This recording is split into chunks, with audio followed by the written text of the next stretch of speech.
Nah, yang akan aku jelaskan langsung di sini itu adalah mengenai keuntungan perdagangan luar negeri. Jadi kalau kalian udah sempat memperhatikan soal UAS tahun lalu atau soal yang tahun-tahun sebelumnya, itu biasanya penghitungan ini akan muncul gitu sebagai soal, kayaknya soal favorit gitu. Aku beberapa kali melihat, jadi kayaknya aku jelaskan langsung seperti ini, kemudian nanti kita akan latihan soal gitu ya. Nah, ini adalah tentang keuntungan perdagangan luar negeri, kemudian asumsi yang akan digunakan nanti terkait dengan penghitungannya, kenapa hanya melibatkan dua negara dengan dua produk, dengan dua komoditi gitu ya. Nanti di slide berikutnya ada contohnya. Nah, ini terkait dengan asumsi yang pertama adalah keuntungan perdagangan luar negeri itu akan dinyatakan dalam dua bentuk, yaitu keuntungan mutlak dan keuntungan berbanding. Nah, jadi di sini dua-duanya, baik keuntungan mutlak maupun berbanding, itu tuh akan dilihat dari sisi negara yang memproduksi barang tersebut. Jadi dari sisi produksinya, baik ketika kita membandingkan keuntungan mutlak maupun keuntungan berbanding. Kemudian ada dua asumsi yang lain, bahwa di negara yang melakukan perdagangan itu sudah mencapai kesempatan kerja penuh, tidak terdapat faktor produksi yang nganggur. Jadi intinya bahwa produk yang dihasilkan itu adalah dengan menggunakan seluruh komponen input. Jadi ini adalah proses penyederhanaan yang sangat besar, karena kan dalam kenyataannya kayak yang terjadi di Indonesia aja masih ada orang yang menganggur, masih ada tenaga kerja potensial yang menganggur gitu ya. Nah, kemudian negara yang melakukan perdagangan itu tidak menggunakan hambatan perdagangan luar negeri. Artinya setiap negara menjalankan perdagangan bebas. Maksudnya tidak menggunakan hambatan itu adalah dua negara yang melakukan perdagangan itu dua-duanya menganut perdagangan bebas, kemudian masing-masing negara itu tidak mengeluarkan peraturan yang membatasi produksi dari negara lain untuk masuk ke negaranya. Jadi di sini tidak ada peraturan yang membatasi. Perdagangan itu bisa dilakukan kalau aku punya barang A, terus negara sebelah punya barang B, kita akan melakukan pertukaran atau perdagangan kedua barang tersebut. Nah, kemudian asumsi tambahan dalam penghitungannya itu berarti hanya ada dua negara, yang pada kenyataannya kan sebenarnya tidak gitu ya. Indonesia melakukan kerjasama perdagangan dengan banyak negara. Nah, di sini di contoh yang akan kita gunakan itu dilakukan penyederhanaan bahwa hanya ada dua negara yang melakukan perdagangan. Terus masing-masing negara hanya memproduksi dua jenis barang, terus hanya memiliki dua unit faktor produksi. Jadi gampangnya negara tersebut seolah-olah hanya bisa memproduksi dua jenis barang saja. Kemudian ada harga relatif atau biaya pengganti yang dapat didefinisikan sebagai harga salah satu barang yang dinyatakan dalam unit barang lainnya itu tetap. Jadi di sini tidak menggunakan dalam penghitungan yang akan kita lakukan untuk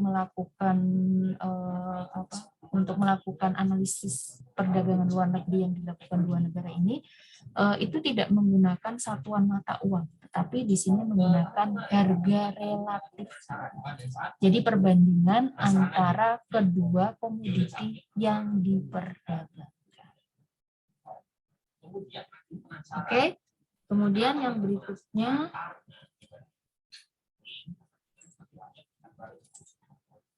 nah tadi ada dua untuk menilai bagaimana keuntungan perdagangan luar negeri itu melalui keuntungan mutlak dan keuntungan relatif. Nah, apa itu keuntungan mutlak?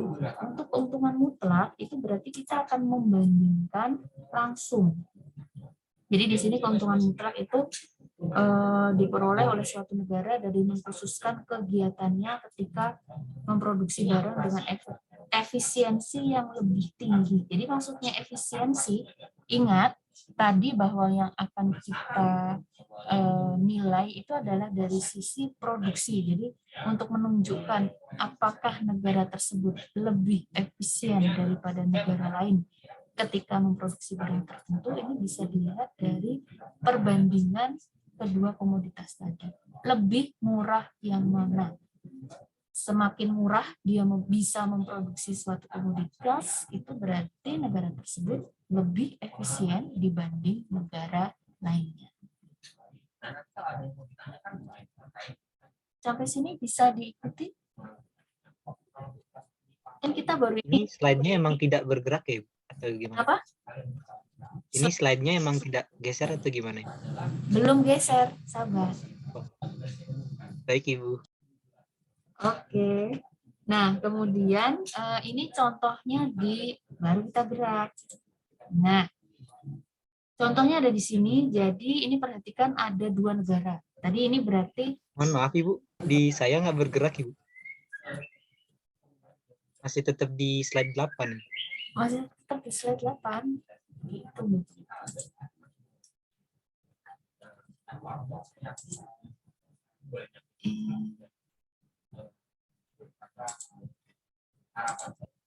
Kalau sekarang? Kelihatan tabelnya Ibu. Kelihatan. Tabel ya, tabel 11.1 Purna? Iya Ibu. Oke. Oke. Tapi yang tadi aku bahas itu ada di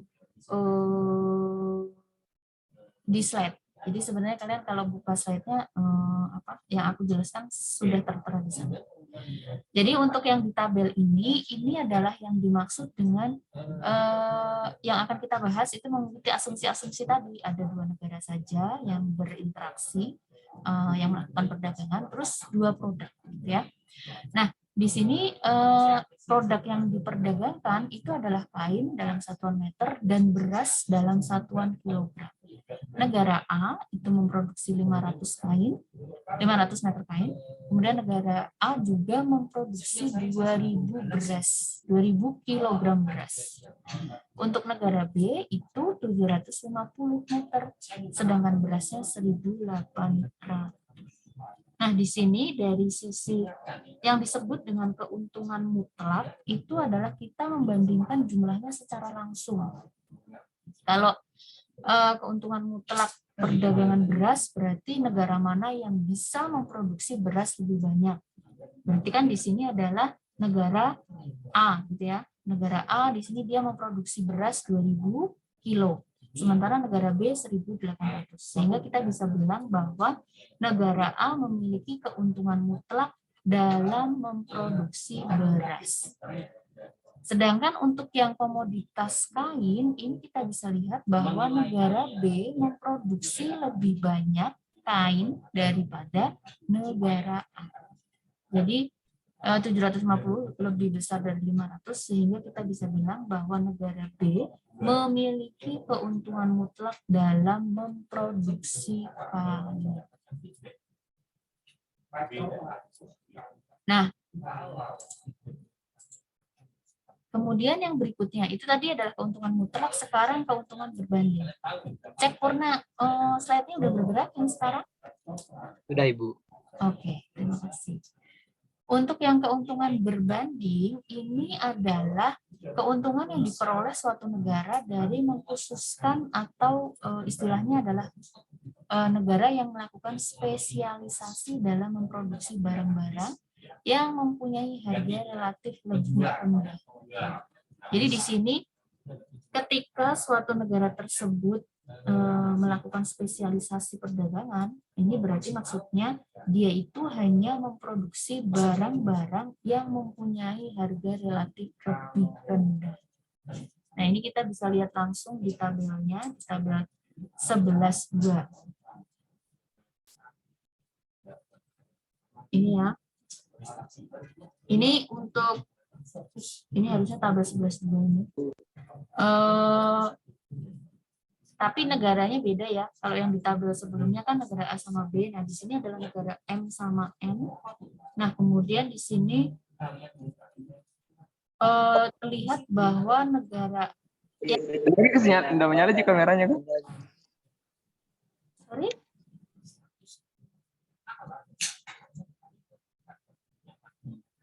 Kenapa? Enggak Ibu, dilanjutkan saja Ibu. Tidak, Bu. Oke. Ini giliran record ada aja ya. Jadi di sini kalau kalian perhatikan bahwa ini ada dua negara M sama N yang diproduksi sama kain sama beras. Terus untuk negara M memproduksi 800 meter kain dan 2.400 kg beras, sementara negara N memproduksi 600 meter kain dan 1.200 beras. Nah, di sini ketika kita diminta untuk menunjukkan kalau dari sisi keuntungan berbanding itu seperti apa. Nah, ini bisa dilihat bahwa negara M, ini caranya ya, cara untuk memperlihatkan itu berarti teman-teman harus menunjukkan harga relatifnya tadi. Jadi satu meter kain di negara M itu sama dengan berapa kilogram beras.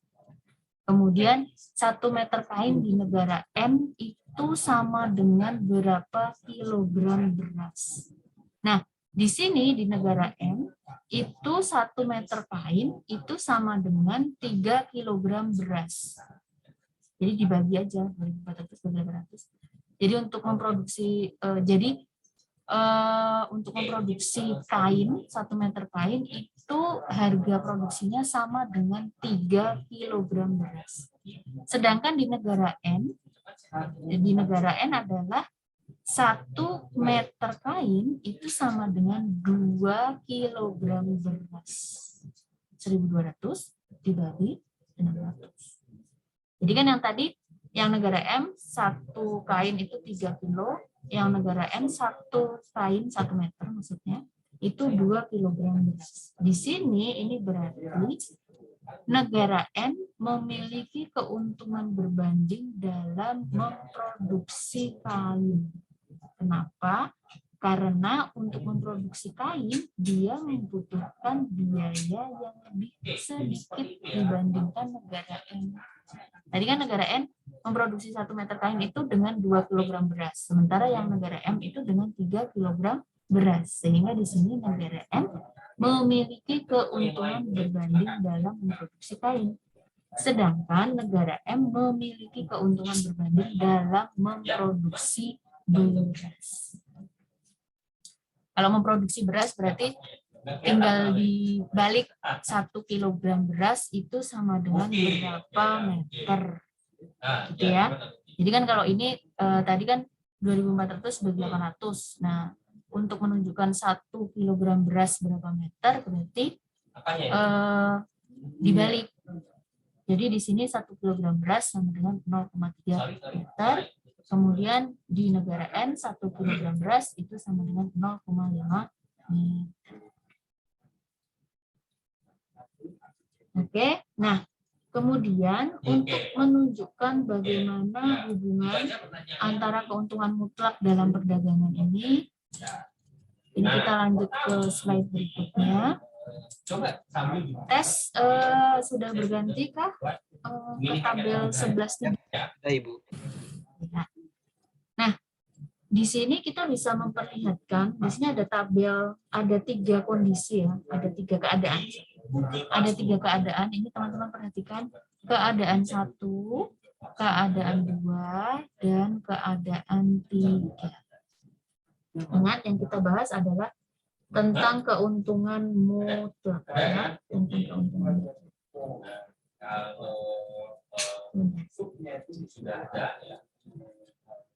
Nah, jadi di sini untuk keadaan 1, jadi yang kita bahas di keadaan 1 ini adalah produksi sebelum spesialisasi.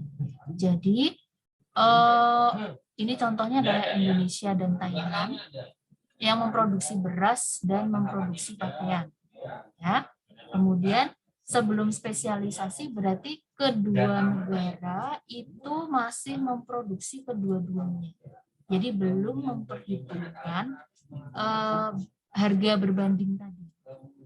Jadi dua-duanya masih memproduksi dengan jumlah yang berbeda gitu ya. Nah, dari situ kita bisa melakukan analisis. Di sini Indonesia memproduksi 3.000 kg beras dan 500 pakaian, 500 potong helai.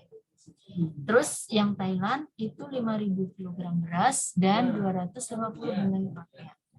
Jadi ketika dibuat, kita hitung harga relatifnya untuk menghitung berapa harga pakaian. Berarti satu helai pakaian ini sama dengan 6 kg beras dan satu helai pakaian ini sama dengan 20 kg beras. Nah, jadi secara relatif harga pakaian itu lebih murah di Indonesia dan beras lebih murah di Thailand. Secara relatif ya, ini tadi. Kalau di sini kan cuma ditunjukkan pakaian saja, satu helai pakaian sama dengan 6 kg beras, satu helai pakaian sama dengan 20 kg beras. Tapi bisa juga ditunjukkan kebalikannya saja, gitu. Jadi 1 kg beras sama dengan 0,1666 sekian pakaian, terus 1 kg beras di Thailand itu sama dengan 0,05 pakaian. Nah, dari sini kita bisa lihat bahwa untuk memproduksi pakaian di Indonesia itu kan lebih murah daripada di Thailand. Jadi sekali lagi, harga pakaian itu secara relatif lebih murah di Indonesia dan beras secara relatif lebih murah di Thailand. Nah, berikutnya, ini adalah keadaan sebelum spesialisasi. Terus kita bisa hitung produksi sesudah spesialisasi. Nah, untuk produksi sesudah spesialisasi di sini, ketika kita melakukan perbandingan secara mutlak, berarti atau keuntungan mutlak ya, keuntungan mutlak di sini ini berarti satu negara itu akan hanya memproduksi satu produk tertentu saja. Sesuai dengan apa? Sesuai dengan harga, sesuai dengan komoditas yang memiliki harga relatif lebih murah tadi. Berarti di Indonesia dia hanya akan memproduksi pakaian, sementara Thailand hanya akan memproduksi beras. Oke?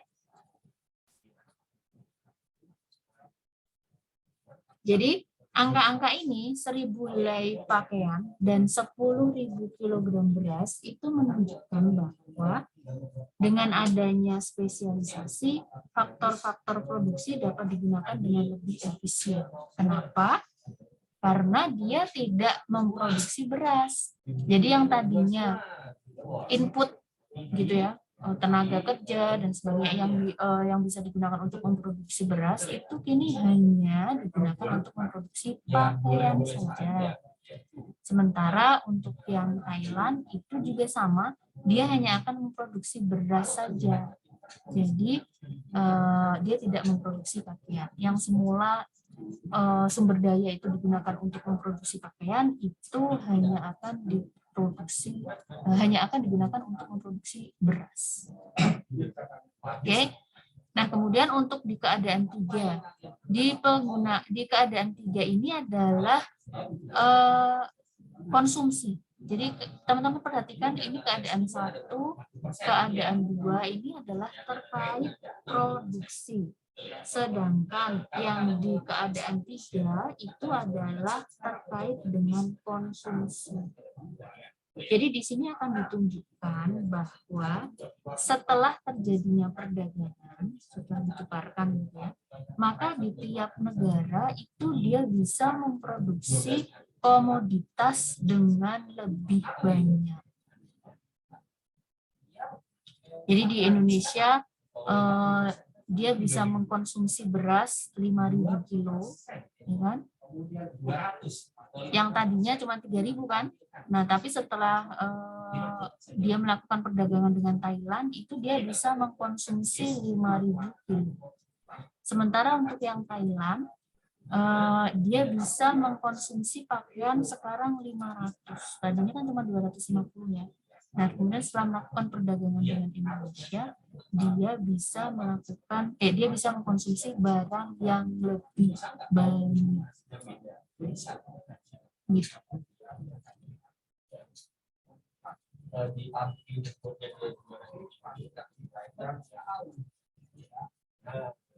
Oke. Nah, kemudian untuk yang berikutnya, itu adalah yang keuntungan mutlak. Jadi yang di keuntungan mutlak itu tadi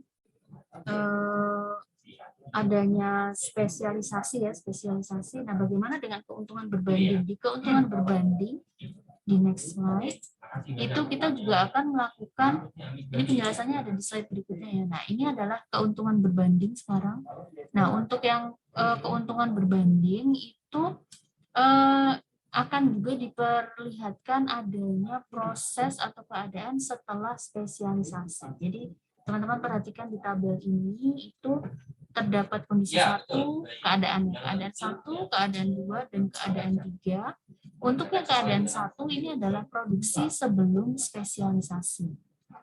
Jadi ini ada dua negara, Jepang sama US. Terus produknya adalah mobil sama televisi. Nah, kemudian kita tunjukkan, ini kan 20 mobil, 1.200 televisi, 50 mobil, 1.500 televisi, sehingga untuk di Jepang, satu mobil itu sama dengan 60 televisi. Sementara di US itu satu mobil sama dengan 30 televisi. Jadi di sini secara relatif, antara Jepang sama US, sama Amerika maksudnya, itu adalah untuk yang di Jepang, dia lebih baik memproduksi mobil atau televisi. Televisi. Sementara di US, dia akan lebih baik memproduksi mobil. Kenapa? Karena di US itu satu mobil bernilai 30 televisi, lebih rendah daripada di Jepang. Kalau di Jepang itu memproduksi satu mobil sama dengan 60 televisi. Jadi di US akan memproduksi mobil, kemudian di Jepang akan memproduksi televisi. Nah, kemudian untuk produksi sesudah spesialisasi, di sini ditunjukkan bahwa masing-masing negara akan hanya memproduksi satu jenis ya, mobil sama produksi televisi. Nah, ini kita bisa tunjukkan bahwa Jepang itu nanti dia akan memproduksi 2.400 televisi, kemudian US itu akan memproduksi 100 mobil. Caranya gimana? Nah, caranya di sini ini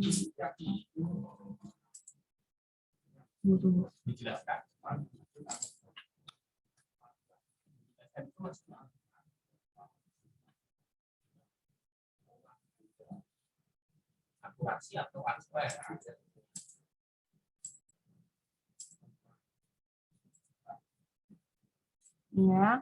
Jadi untuk yang di sini dia bisa dapat. Oke. Nanti dipelajari ya. Artinya nanti puas.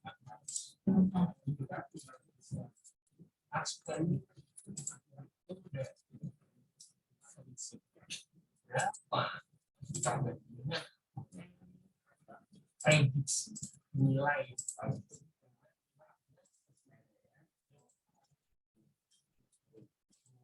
Ini yang aku share udah terlihat? Sudah, Ibu. Nah, di Jepang kan dia akan memproduksi televisi. Sebelumnya dia itu cuma memproduksi 1.200. Dia akan ditambah dengan yang semula produksi mobil 20 kan. Kemudian dikalikan dengan harga relatifnya tadi. Sama dengan 2.000 kurang. Sementara untuk yang di sini ini berarti mobil untuk US itu 50 ditambah dengan 1.500 dikali relatifnya 3 sekian gitu ya. Ini kalau teman-teman pakai hasil pembagiannya secara utuh, nanti hasilnya juga utuh. Ini yang aku masukkan di sini kebetulan digit desimal. Ini berarti di US itu akan memproduksi 100 mobil dan di televisi itu adalah 2.400. Nah, kemudian Untuk keuntungan perdagangannya kita bisa tunjukkan bahwa itu penjelasannya ada di slide berikutnya sebenarnya. Jadi untuk di keuntungan perdagangan terlihat bahwa produksi mobil meningkat. Jadi dari 70 ke 100, tetapi produksi televisi menurun dari 2.700 menjadi 2.400. Kemudian ketika harga pertukaran adalah 40 televisi sama dengan satu mobil, berarti kekurangan 300 televisi dapat diganti dengan kenaikan produksi 7,5 mobil. Berarti tambahan 30 unit produksi mobil sama nilainya dengan 1.200 televisi. Jadi jumlah ini tentunya adalah jumlah yang lebih besar dari pengurangan produksi televisi yang berlaku sesudah perdagangan. Nah, kemudian terlihat bahwa US itu menikmati keuntungan. Jadi dia yang dari proses perdagangan dengan Jepang ini, US akan menikmati keuntungannya karena mobil dan televisinya itu konsumsinya, maksudnya dari sisi konsumsi itu lebih banyak dari jumlah yang dapat diproduksi. Sementara untuk yang di Jepang, jumlah televisi di Jepang berkurang 400 unit, tetapi mobilnya meningkat 20 unit. Kemudian kita bisa hitung bahwa nilai peningkatan mobil ini adalah 800 unit televisi. Artinya Jepang juga memperoleh keuntungan perdagangan luar negeri. Jadi kalau secara mutlak itu di Jepang itu dia berkurang gitu ya. Produksi televisinya berkurang. Tetapi ketika kita membandingkan secara relatif dengan produksi mobilnya, sebenarnya Jepang juga mendapatkan keuntungan karena mobil yang bisa dikonsumsinya itu sekarang meningkat sebanyak 20 unit. Ini makanya pentingnya melihat tidak hanya keuntungan mutlak, tetapi juga keuntungan berbanding ketika menghitung perdagangan luar negeri, ketika menghitung keuntungan perdagangan luar negeri. Oh, tidak mungkin, tidak. Oke. Betul sekali. Tidak mungkin. Nah, kemudian yang berikutnya teman-teman bisa coba ini untuk soal yang mirip tapi dengan penghitungan yang berbeda. Jadi teman-teman aplikasikan untuk mengetahui dari dua sisi, keuntungan mutlak sama keuntungan berbanding. Keuntungan mutlak dan keuntungan berbanding antara perdagangan Indonesia dengan Malaysia. Jadi di sini negaranya Indonesia dan Malaysia, kemudian barang yang diproduksi itu adalah gandum dan kapas. Mungkin kurang relate, kayaknya Indonesia nggak memproduksi gandum. Tapi nggak apa-apa, ini buat contoh saja. Teman-teman coba dulu, kemudian nanti akan kita bahas bersama. Sambil di screenshot dulu soalnya, karena di filenya belum aku insert. 3